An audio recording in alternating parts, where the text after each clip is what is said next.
Bora começar, né? Pra quem ainda não me conhece, meu nome é Amanda Lima, sou especialista em lembranças e papelaria. Estou à frente aí da Açucarado, que é a minha empresa de lembranças. Vou completar 10 anos, daqui 13 dias, tá chegando aí esse momento.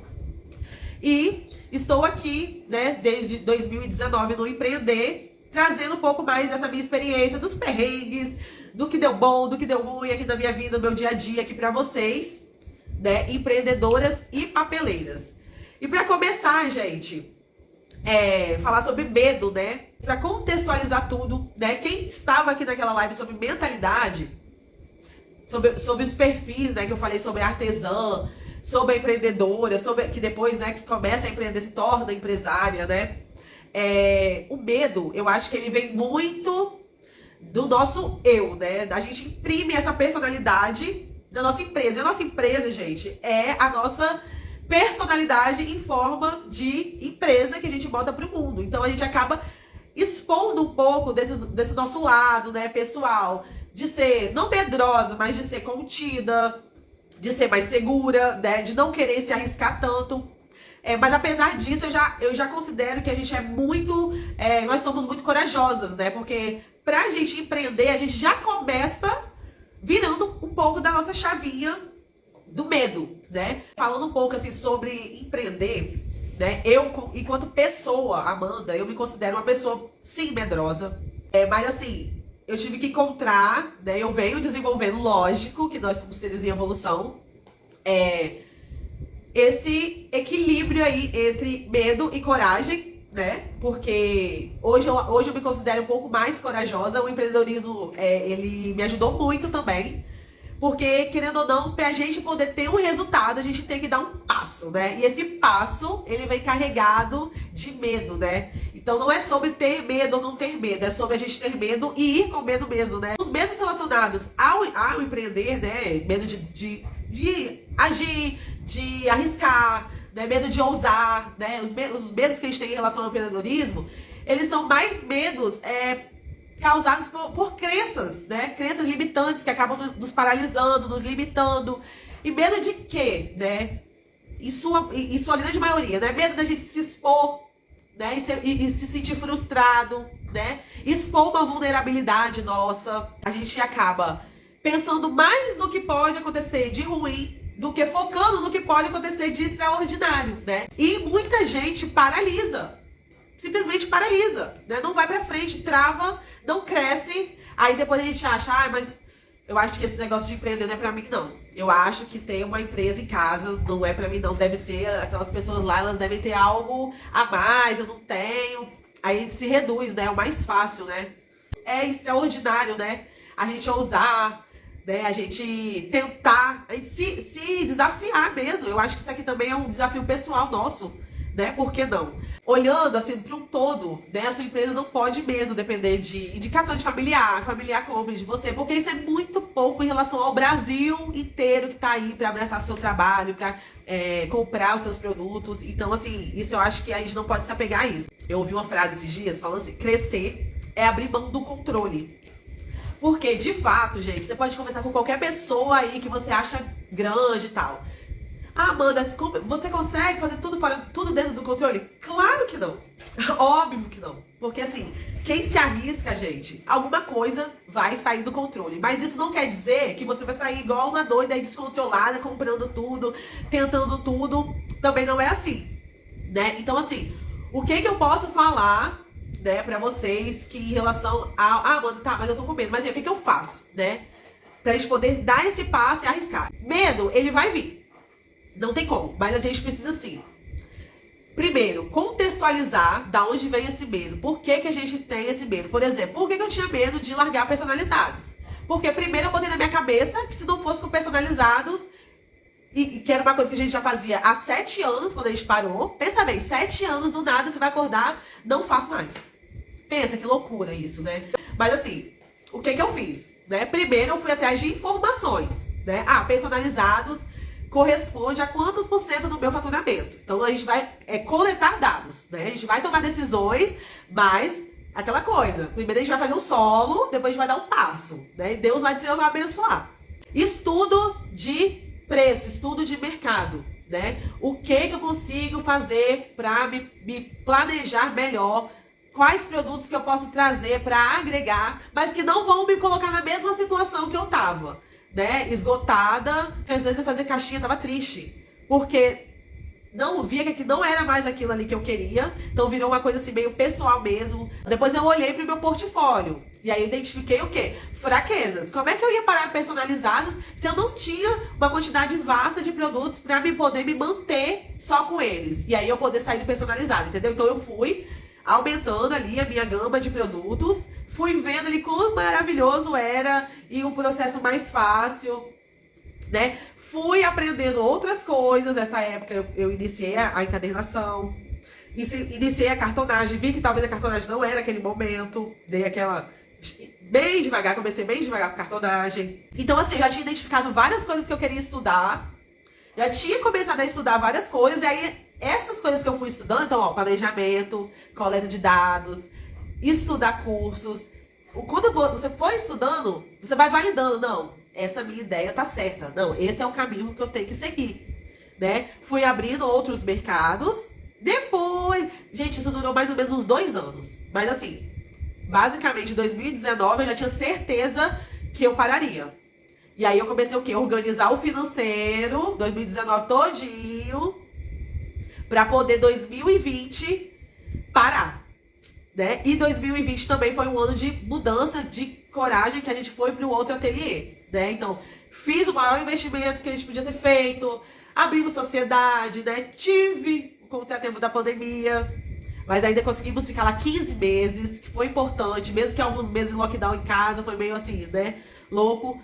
Mas demos o passo. Aí, e o pior, quando eu já tava assim, né, virando para poder tomar essa decisão, aí veio o balde de água da pandemia, mas eu continuei mesmo assim. Continuei aprendendo, iniciamos as canecas. Então, assim, esses passinhos, poucos, de pouca coragem que eu tive, eles foram me ajudando a, quando deu... Aí, na verdade, eu vi como uma coisa ruim na hora. Mas eu falei, uma hora lá na frente eu vou entender. Mas lá na frente eu entendi que a pandemia me fez, na verdade, acelerar essa decisão. Porque a gente foi aprender outras coisas, se posicionar para outros públicos, né? Começamos as canecas, veio os presentes afetivos, a encadernação já estava encaixada, aí veio a agenda, aí chegou um público mais corporativo. 2021, gente, foi só assim, se eu passei essa pandemia com basicamente 90% dos pedidos cancelados, adiados, e a gente está em pé, é agora.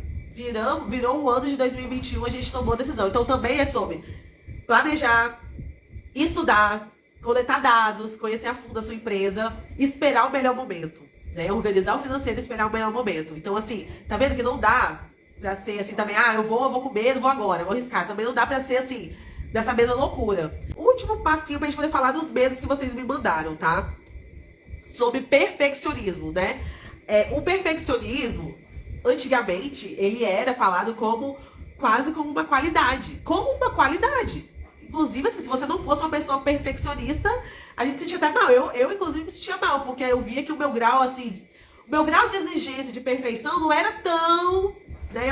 Eu toleraria fazer coisas mais simples, mas eu vi que tinha gente muito perfeccionista. Aí eu ficava me perguntando, principalmente quando começou esse negócio de rede social, eu ficava me perguntando, gente, será que as minhas fotos não são tão perfeitas, os meus produtos não são assim também os mais, né, aqueles que você bate, não, era um produto bom, lógico, mas assim, não era o mais incrível. Será que eu vou chegar em algum lugar, sabe, não sendo mais incrível, antes de acreditar, né, em mim mesmo, né, no que eu tava fazendo.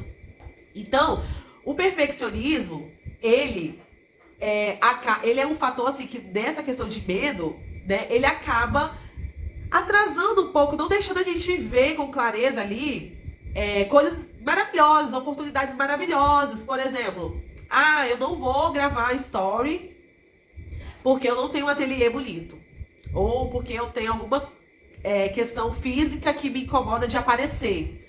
Mas isso vem da onde? Igual eu tava falando no início, vem do medo do que as pessoas vão achar, vem do medo de não ser aprovado, do medo de ser zoada, do medo de ser criticada. E assim, a gente trabalhando em casa, lógico que traz uma certa informalidade, né? Não é a mesma coisa da gente estar num ambiente corporativo, né? Um monte de mesa, um monte de pessoas trabalhando. É diferente, sim. Traz uma certa informalidade, Mas essa é a essência da nossa empresa. A gente não pode também querer sair muito fora da nossa essência para parecer perfeito, né? Então, assim, nem sempre eu não trabalho maquiada e arrumada. Mas você também não precisa só aparecer trabalhando maquiada, né? Você não precisa só aparecer o seu rosto. Tem os seus produtos, tem vídeos, agora a gente consegue fazer vídeos narrados. Então, assim, até você se acostumar com essa hipótese de realmente aparecer, de se abrir, e que, querendo ou não, a gente se mostra vulnerável, tem muitas coisas que a gente pode fazer. E aí você acabou fixando só nesse ponto sobre você aparecer, sobre você não estar perfeita para aparecer, e deixa de fazer todas as outras coisas maravilhosas que você pode fazer. Que, inclusive, aqui sim é a minha marca pessoal, mas Açucarado são os meus produtos. Então a gente tem que botar o foco o quê? Nos produtos. Vou ver essa habilidade aqui, né? Comunicação, né? Por exemplo, eu tenho o meu jeitinho de Amanda de ser. Às vezes eu dou uma confundida, às vezes eu dou uma esquecida, mas eu tô aqui, me desafiando, entendeu? Eu tô gerando a minha comunicação da minha forma, porque também não é sobre você parecer, igual eu tava falando, querer parecer perfeito. Porque o Instagram, gente, graças ao bom Deus, ele tem um ponto que é uma das coisas mais importantes, que é a autenticidade, né? Pessoas autênticas, vocês podem ver que elas acabam se diferenciando. Então, às vezes, é uma fragilidade nossa, acaba se tornando um ponto forte. Vocês podem ver influenciadores, pessoas que pareçam perfeitas demais. Hoje em dia, graças a Deus, isso tá até afastando, parece meio fake, porque a gente sabe que na vida real não é assim, né? Humanização gera conexão, né? Então, assim, cara, as suas clientes, elas querem ver o seu jeito. Elas querem ver o jeito de quem faz aqueles produtos ali que elas gostaram. Então a gente tem que dar muito valor ao nosso jeito autêntico de ser. Porque é isso que conecta as pessoas. E também tem gente que não vai se conectar. A gente também tem que ter esse grau de maturidade para saber que tem gente que não vai curtir você, o seu jeito de ser. E tá tudo certo, porque na vida também é assim. Tem gente que gosta e gente que não gosta, que nem Jesus Cristo agradou todo mundo. E crescer, gente, é delegar. De alguma forma, você vai ter que delegar. Porque à medida que você vai crescer, o seu eu empresário, ele vai te puxar, porque você vai ter um monte de coisas para resolver, né? Então, você precisa pensar em delegar. Ou começa com algum freelancer. E falando sobre aí, gente, dar conta de pedidos grandes, analisar todos os pontos, analisar dados, né? O ano passado eu peguei uma das encomendas maiores aí que eu já fiz. Era algo muito importante, não só pelo valor da encomenda, mas porque eu queria me botar nessa posição de fazer um pedido grande, para poder falar, não, eu consigo atender. Então, assim, a gente pensou em tudo que vocês imaginarem. Em garantir o material, em garantir o aerion de bobina, em garantir... Todo o material tá aqui para não faltar, para não acontecer nada, porque os imprevistos ainda vão vir. No nosso caso aqui, foi a encadernadora que deu ruim. Vocês imaginam, gente? Furar 800 blocos, 1.600 capas, não sei nem quantas folhas. E no primeiro dia de furação, acho que foi o primeiro dia, a encadernadora que nunca tinha dado problema, ela deu problema. E aí a gente começou a partir para soluções, porque você também tem que estar alinhado ali para você solucionar, porque vai acontecer. No primeiro não vai dar certo. Todas as vezes que você se dispor a fazer uma coisa grande, você vai chegar no final e terão pontos a melhorar. Mas também terão pontos que você vai falar, puxa, deu certo, deu certo. Medo de enviar para fora, gente, para fora do estado. Teve uma pergunta. Muita gente tem essa trava de enviar para fora. E, gente, é uma coisa tão simples que depois vocês vão falar assim, meu Deus, por que eu não comecei antes? Porque é essa sensação que a gente tem, por que eu não fiz antes? Se ia ser tão maravilhoso, tão incrível. A gente tem medo de saber se a caixa vai chegar lá. A gente tem medo de saber se a caixa vai chegar lá bem, né? Se os produtos vão chegar. E assim, gente, isso daí eu acho que é um dos medos mais fáceis de vocês romperem a barreira. Mas como, né? Da prática ali, o que vocês podem fazer? Primeiramente, o cliente fez um orçamento. Uma coisa básica que você precisa ter. As dimensões do pedido. Fez uma caixa milk, por exemplo, personalizada. Faz uma tabelinha. Compra uma balancinha de R$29. Em São Paulo é até mais barato.